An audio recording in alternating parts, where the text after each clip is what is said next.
Bom dia, pessoal. A aula de hoje a gente vai tratar sobre o papel do Brasil na Segunda Guerra Mundial, falar sobre a Primeira Grande Guerra e a Segunda Grande Guerra. A gente foi a aula passada até a República Oligárquica, terminou com o governo Vargas, a eleição de Vargas como presidente do Brasil, e hoje a gente vai tratar da Segunda Guerra Mundial e do papel do Brasil na Segunda Guerra.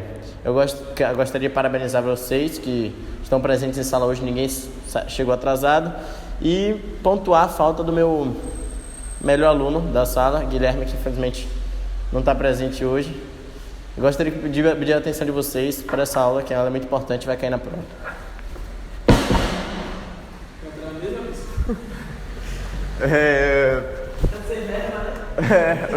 O Instituto está sem verba, vai ficar complicado. Os brasileiros na Segunda Guerra Mundial vai ser o livro base para a realização da avaliação. É um livro de Francisco César Ferraz, que é um historiador muito famoso, e o livro mesmo começa tratando sobre a iniciação da Segunda Guerra Mundial. Fala sobre como começou e quais foram os motivos que levaram a ela. Antes da Primeira Guerra Mundial ocorreu a Primeira Grande Guerra, que foi uma guerra onde a Alemanha saiu perdedora e teve que pagar uma restituição aos países vencedores da guerra. E isso quebrou a Alemanha economicamente e foram impostas várias regras, tanto com relação ao contingente militar quanto com relação à economia da Alemanha. Pode falar. Estou perguntando. O que causou a vitória? Como foi que deu data da vitória? A vitória da Segunda Guerra Mundial a Segunda Guerra Mundial tratava de eixo contra os países da Inglaterra, Estados Unidos, inclusive o Brasil entrou na guerra, a gente vai tratar disso um pouco mais, mas a gente vai falar isso um pouco mais pra frente. Pode falar. Não, ainda não, vamos começar a fazer perguntas mais pontuais, que aí eu pontuo as perguntas. Mas gostei da sua participação, importante participação. A Segunda Guerra começa com o crescimento econômico da Alemanha, que após a Segunda Guerra Mundial, que foi devastada econômica e militarmente. Aí o Partido Nacional Socialista Alemão dos Trabalhadores se elege com Adolf Hitler como frente do partido. E aí o Adolf Hitler, dentro do Partido Socialista Alemão dos Trabalhadores, traz um desenvolvimento tanto econômico quanto militar para a Alemanha. E isso faz com que a Alemanha ganhe admiradores em vários lugares do mundo. Brasil vira um admirador da Alemanha. Getúlio Vargas era um grande simpatizante com as ideias alemães. A Segunda Guerra começa no dia 1º de setembro de 1979, com a... Tá dormindo? Não. 1º de setembro de 1979, com a invasão da Polônia. Os alemães invadem a Polônia e começam a Segunda Guerra Mundial definitivamente. No dia 15 de 8 de 1942, o Brasil já sente que não tem como manter a posição de neutralidade que mantinha no início da Segunda Guerra. Porque ocorrem torpedeamentos de navios mercantis brasileiros. Isso foi um tenente alemão, Marcus Sarch, que ordenou o torpedeamento desses navios brasileiros mercantis. Por quê? Os navios brasileiros trafegavam por águas que podiam dizer que eram controladas pela Alemanha, que era o Mar do Atlântico Norte, que a gente vai ver mais na frente porque que o Brasil se tornou um ponto estratégico tão importante para a vitória da Segunda Guerra Mundial. Então, ocorre o torpedeamento na data de 15 de 8 de 1942. Pode falar. Aconteceu alguma coisa devastadora nos lugares que foram alvejados? Morreram mais de 200 marinheiros. Isso em águas brasileiras e navios mercantis brasileiros. E por conta disso, o Brasil já se sentiu obrigado a entrar na guerra. Ocorreram várias manifestações nas principais cidades do país, pedindo uma resposta às agressões do eixo, pedindo que o Brasil se posicionasse contra o eixo. Entretanto, Getúlio Vargas era um grande simpatizante das ideias alemãs, como eu já falei aqui. E por conta disso, o Brasil ainda tentava manter aquela questão de neutralidade. Além disso, o Brasil tinha outros interesses que a gente vai ver mais na frente, que era a questão da abertura de fábricas siderúrgicas aqui no Brasil. A Alemanha tinha um grande poder siderúrgico, então ele não queria se manchar com a Alemanha para poder fazer negócio com a Alemanha mais lá na frente. Pode falar. Eu vou pontuar o que eu achar pertinente pontuar. Pode ser? Beleza. Obrigado. Manifestações das principais cidades do país pedindo a revolta contra o eixo. A guerra atinge proporções jamais vistas, ou seja, a Primeira Guerra Mundial foi uma guerra muito grande. Entretanto, a Segunda Guerra Mundial tomou uma proporção ainda maior. Por quê? Havia surgimento de novas armas, por exemplo, novos tipos de ataque. Os ataques aéreos se tornaram famosos na Segunda Guerra Mundial. As trincheiras deixaram de ser algo tão importante como eram na Primeira Guerra Mundial. Por quê? Porque abriam-se as trincheiras e ataques aéreos devastavam as trincheiras de uma vez só. Era muito simples acabar com a estratégia de trincheiras. Então, a Segunda Guerra Mundial tomou uma proporção que nunca se foi vista no Brasil, ou no mundo. Para você ter noção, o percurso da África, do norte da África para o Brasil, se tornou curtíssimo. Era feito em questão de 8 horas, 12 horas por aviões. Então, realmente tomou uma proporção mundial. Naquela época da Primeira Guerra Mundial, não tinha essa proporção tamanha, porque o deslocamento era mais difícil. A comunicação era mais difícil. Os métodos de ataque não eram tão vastos quanto a gente viu acontecer na Segunda Guerra Mundial. Partido Nacionalista Socialista Alemão, os trabalhadores eram um partido de extrema direita, onde Adolf Hitler fazia frente. Adolf Hitler tratou os judeus como bode expiatório. É muito importante você ter o ideal de bode expiatório quando você está numa crise tão ruim como a Alemanha estava naquela época. Porque você pode pôr a culpa de tudo. A culpa da queda da Grande Guerra era dos judeus, comunismo era culpa dos judeus, tudo que estava dando de errado na Alemanha era culpa dos judeus. Pode falar. O que é bode expiatório? Bode expiatório é quando você utiliza de uma pessoa, de uma raça, de um grupo de pessoas como para poder dizer que tudo é culpa daquele grupo. O que está acontecendo é culpa daquilo, o que está dando errado é culpa daquilo. Então é importante o ideal de bode expiatório. Por quê? Porque a Alemanha estava passando por muitas dificuldades e Adolf Hitler não assumia a culpa disso tudo. Adolf Hitler, o Partido Nacional Socialista Alemão dos Trabalhadores, não assumia a culpa disso tudo. Ele jogava a culpa para cima de alguém. Quem era esse alguém? Os judeus, que eram realmente veementemente criticados e colocavam a culpa neles, e eles levavam a culpa sem ter condições de refutar. A Alemanha se tornou muito forte militar e economicamente, até quebrando algumas regras de um tratado imposto anteriormente pela derrota da Grande Guerra. A Alemanha multiplicou seu contingente militar várias e várias vezes. E isso era imposto pelos adversários da Grande Guerra, que não deveria acontecer. Com o fortalecimento da Alemanha, a Alemanha ganha admiração. A admiração de vários lugares do mundo, como por exemplo o Brasil, que se tornou um dos apoiadores das ideias de Adolf Hitler, o nosso querido presidente Getúlio Vargas. Dominação do norte da África. O que aconteceu? Durante a propagação da Segunda Guerra Mundial, a gente tem a Alemanha invadindo vários territórios. Dentre esses territórios, foi o norte da África, que era muito fácil de se dominar. E houve a dominação do norte da África, que era um ponto estratégico com relação à Segunda Guerra Mundial, porque os estados norte-americanos e os estados sul-americanos, latino-americanos em geral, não tinham entrado na guerra ainda. E os territórios do norte da África ficavam a algumas horas de distância dos territórios sul-americanos. Então, a dominação do território do norte da África dava a ideia de que iria ocorrer um ataque iminente aos latino-americanos, como por exemplo os Estados Unidos, Canadá, México, Brasil. Esses países do continente americano todo estavam em perigo iminente de Hitler resolver atacar lá ou não, quando ele dominou o norte da África. Não demorou muito para que acontecesse o ataque à base naval de Pearl Harbor, que foram quando aviões japoneses se deslocaram do Japão em apenas questão de dias até chegar à base naval de Pearl Harbor e bombardearam a base naval de Pearl Harbor, que era uma base americana nos Estados Unidos. Pode falar.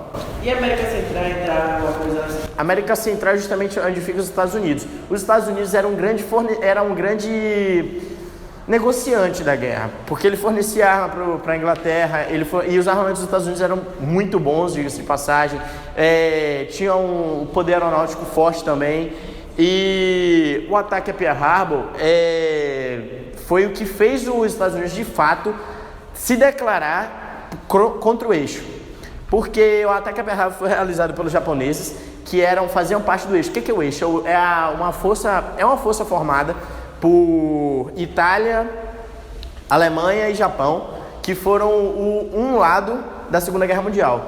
E os Estados Unidos não era nem contra nem a favor. Os Estados latino-americanos...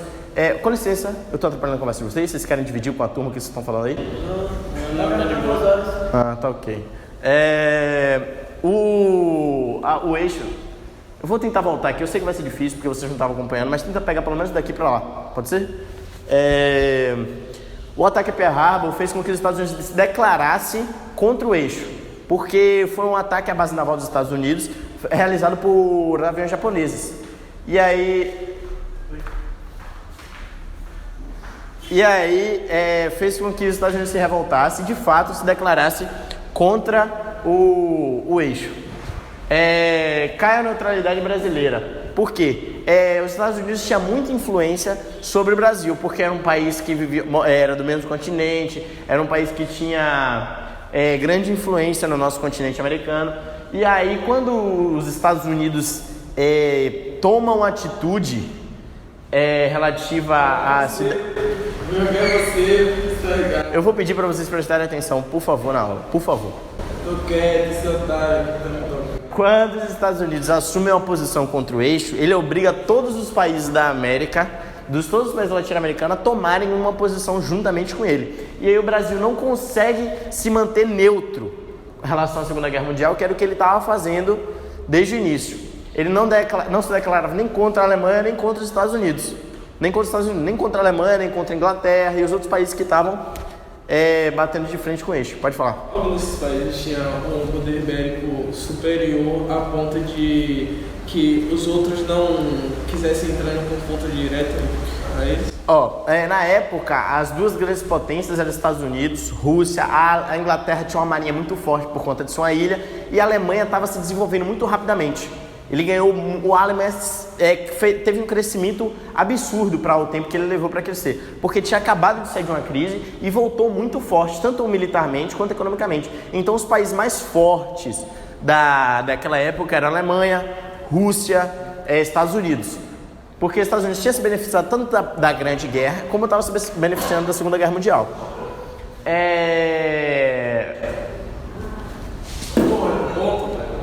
Cai a neutralidade brasileira.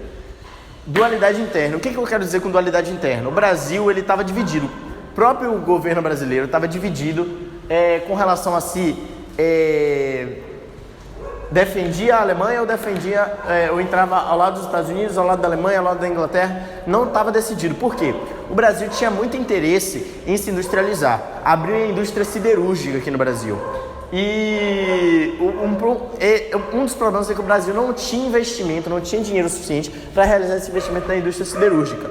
E aí tenta negociar com os Estados Unidos e com a Alemanha, que tinham duas indústrias siderúrgicas muito fortes. E aí realiza um acordo com os Estados Unidos para quebrar de fato a neutralidade e se tornar aliado dos Estados Unidos. Os Estados Unidos, em troca, no mês de setembro de 1940, criaria algumas indústrias siderúrgicas aqui no Brasil, um investimento de aproximadamente 20 milhões para a época. E com a ideia da criação dessas siderúrgicas, criou-se a CNS, que era um órgão regulador das siderúrgicas nacionais. Pode sentar direito, por favor? Estou sentado. Não, direito, por favor. Isso aí não é a postura de um aluno, não. Isso é a postura de um moleque. Muito obrigado. Com o apocalipse real da guerra acontecendo, a gente tinha medo, o Brasil principalmente, medo de espionagem estrangeira. Porque nós éramos um país muito misógino, já tivemos invasões de várias potências aqui no Brasil. Então a gente era um país muito misógino e tinha medo da espionagem estrangeira, espionagem alemã, japonesa, o que quer que seja. porque esses espiões podiam levar informações internas da área dos países da América Latina para os países de fora. Então a gente começou a perseguir japoneses, perseguir descendentes japoneses, perseguir alemães que viviam aqui no Brasil. No dia de 28 de setembro de 1942, houve a Coordenação de Mobilização Econômica, que era um órgão que dava rumo aos recursos que o Brasil ia dedicar para a guerra e aos recursos que o Brasil ia dedicar para a sua nação. Porque o Brasil estava começando de fato ingressar demais na guerra. E aí a gente estava nessa divisão. O que a gente vai soltar de recursos para a guerra? O que a gente vai soltar de recursos para a nossa nação de fato? E aí o Brasil criou esse órgão, que é a Coordenação de Mobilização Econômica, que foi para dirigir os recursos que iam para a guerra ou que iam para a nação. Próximo dessa data de 1942, começou a estourar o mercado de produção de borracha aqui no Brasil. Por quê? Porque a borracha, na região amazônica, a gente tem uma alta concentração de uma árvore que, quando ela é furada, ela libera uma substância que é usada para fazer o látex, que é de fato uma produção muito estratégica aqui no Brasil. E aí os alemães tinham interesse nessa produção, os Estados Unidos também, e acabou que o Brasil cresceu essa produção de borracha. Gerou vários empregos e tal. Durante essa época de 1942, os Estados Unidos idealizou uma política que era a política da boa vizinhança. O que era? Era intercâmbio cultural. Já que os Estados Unidos e o Brasil estavam em áreas tão bons uns com os outros, por que não realizar um intercâmbio cultural, econômico, com relação ao Brasil e Estados Unidos? Era uma correlação. O Brasil realizava essa ideia de intercâmbio cultural para com os Estados Unidos, e os Estados Unidos realizavam essa ideia de intercâmbio cultural para com o Brasil. Exatamente. Durante a época da Segunda Guerra Mundial, nós tínhamos aqui no Brasil muitos grupos nazistas, e a concentração maior desses grupos era na região do Sul. E por conta disso, eu anotei aqui que os grupos nazistas no sul do Brasil eram várias manifestações de grupos nazistas. A gente tinha passeatas nazistas, inclusive os grupos nazistas brasileiros tinham um símbolo parecido com a suástica e uma saudação parecida com a saudação alemã para com Hitler, que era na Alemanha era Heil Hitler, e no Brasil a palma era mais levantada e eles falavam Anauê, que era uma saudação indígena relacionada com alguma dessas coisas. Agora, tenta imaginar no Brasil, um país extremamente misógino, um país extremamente... uma mistura de culturas muito grande no Brasil, a gente tentar ter um regime nazista aqui no Brasil. Por exemplo, foram perseguidos negros, foram perseguidos homossexuais, foram perseguidos. Então a gente vivia uma época realmente de caos para essas pessoas. O Nordeste do Brasil se torna um ponto estratégico. Por quê? Vou tentar desenhar um mapa do Brasil aqui para vocês, para tentar trazer a ideia de por que o Nordeste se tornou uma posição tão estratégica. Vamos lá. A gente tem aqui o Brasil, ó. É aqui assim mais ou menos, não é isso? Pronto, esse aqui é o Brasil, vamos supor. E aqui é onde fica o Nordeste, a região Nordeste do Brasil. Aqui Norte, Sul, Sudoeste, Sudeste, etc. Enfim, a gente tem as regiões do Brasil. E nesse lado daqui era o Oceano do Atlântico Norte. Eram os mares, as águas do Atlântico Norte, que eram de domínio alemão. Então o Nordeste ele tinha capacidade de ignorar o domínio alemão do lado de lá. Então, por aqui a gente podia navegar com paz, tranquilidade, sem medo de ter que se bater com uma embarcação alemã.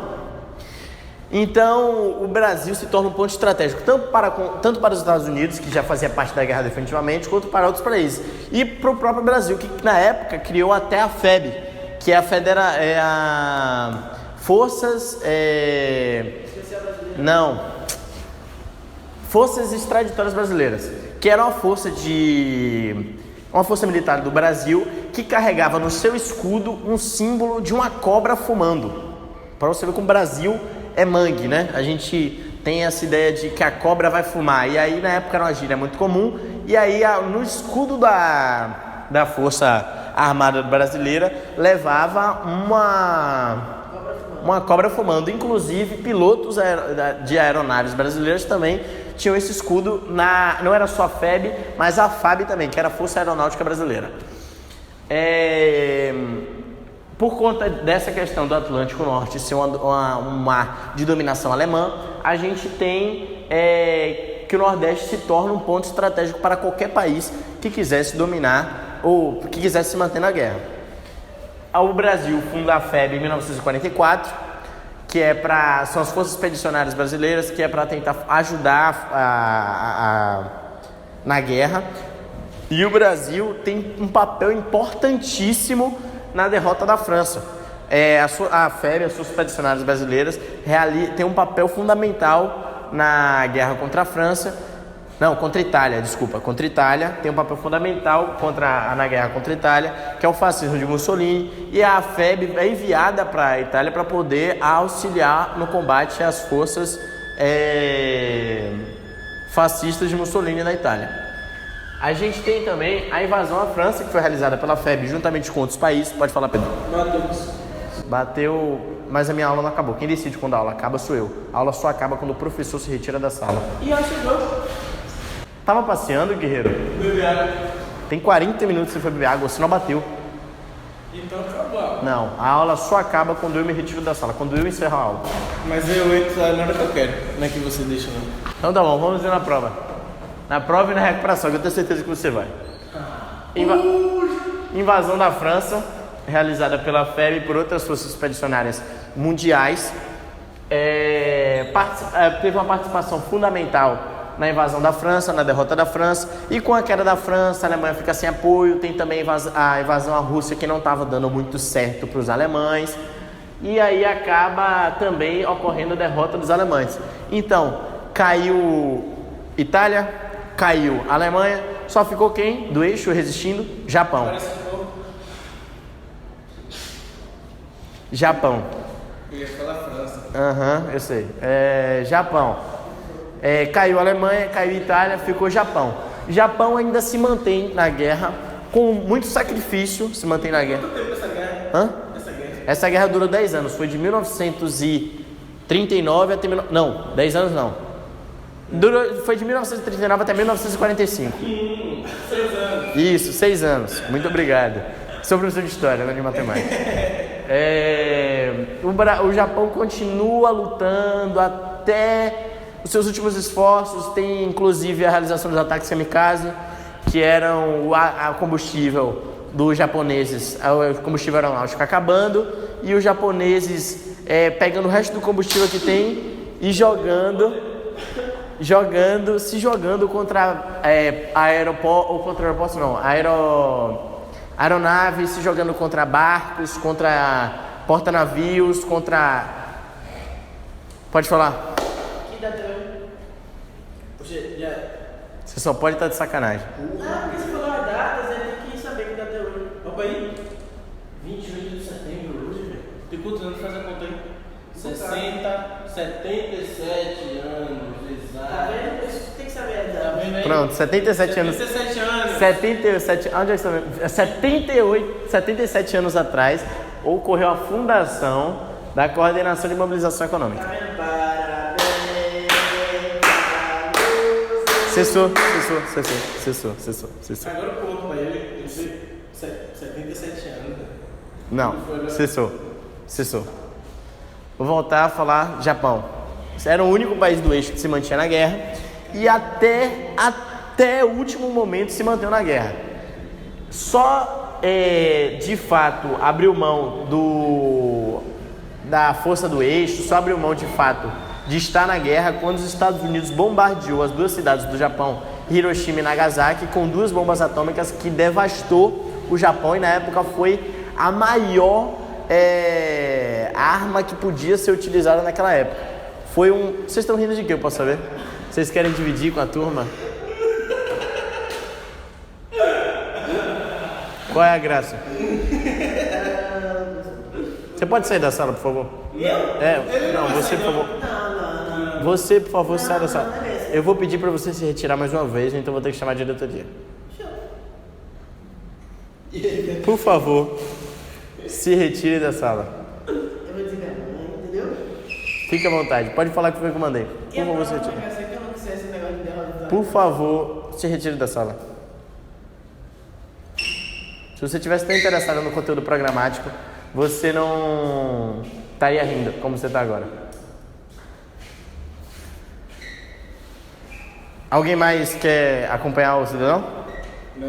Tá bom, obrigado. Derrota do eixo, por favor, pode perguntar. Todo o seu subiu aí. Não, mas subiu. E foi para onde? Você viu levantando daqui? Não. Então é com você, o mercado e as baleias. Eu não sei de fato onde meu piloto foi parar. Pronto, depois da aula eu procuro. Muito obrigado por pontuar. Achei interessante, Pedro, não é isso? A sua participação na aula do professor. Um ponto. Após o bombardeamento do Japão com as 2 bombas atômicas, ocorre de fato a oficialização do fim da guerra e dá início a outra fase histórica do mundo, que foi a Guerra Fria, que provavelmente a gente verá na próxima aula. E por hoje em 1946 ocorre o fechamento da FEB, que se você estivesse na sala você saberia que são as Forças Expedicionárias Brasileiras. Muito bem. Em 1946, não tá, exatamente. Por que não tá no quadro? Porque eu falei, se você Isso tivesse... foi um erro seu. Não, se você estivesse na sala, você saberia. Aí, em 1946, é o fechamento das Forças Expedicionárias Brasileiras, o fechamento da coordenação de mobilização econômica, porque com o fim da guerra não faz mais sentido ter um órgão, uma instituição que vai definir quais são os recursos direcionados à guerra e quais são os recursos direcionados à nossa nação. Pode falar, Pedro. Se eles pararam de usar o escudo da cobra fumante? Quando a instituição fechou, os militares que participavam da FAB e da FEB, que a FAB Rapaz, Faculdade Força Aérea da Bahia. Força Aérea Brasileira, muito bem, Força Aérea Brasileira. Os militares da FAB da FEB e da FAB Força Aérea Brasileira e Força Expedicionária Brasileira mantiveram os seus uniformes, mas não a instituição de fato deixou de existir. O escudo não tinha mais a significância que tinha anteriormente. E fim da aula. Agora eu quero entender. Quem foi que escreveu esse quadro? Eu. Peraí, não, tem alguma coisa errada. Tem alguma coisa errada. Que essa letra aqui não é a mesma dessa daqui. Mas eu E não é a mesma dessa daqui. eu tava com pressa. Quem foi que fez esse quadro? Fui eu que fiz. Você tá com dor. Eu vou pedir pra você se retirar da sala, por favor. Por favor, retire-se da sala. Não vai não. Se prendeu, bota as contas aqui. Volta aí, volta. Dá um crotado. Bora ver se ela acelera. De outro lado, velho. Não, vai.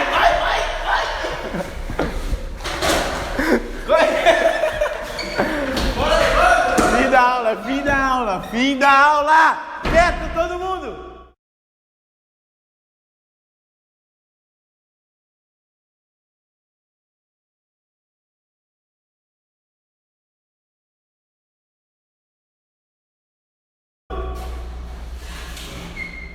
Deu sorte que esse era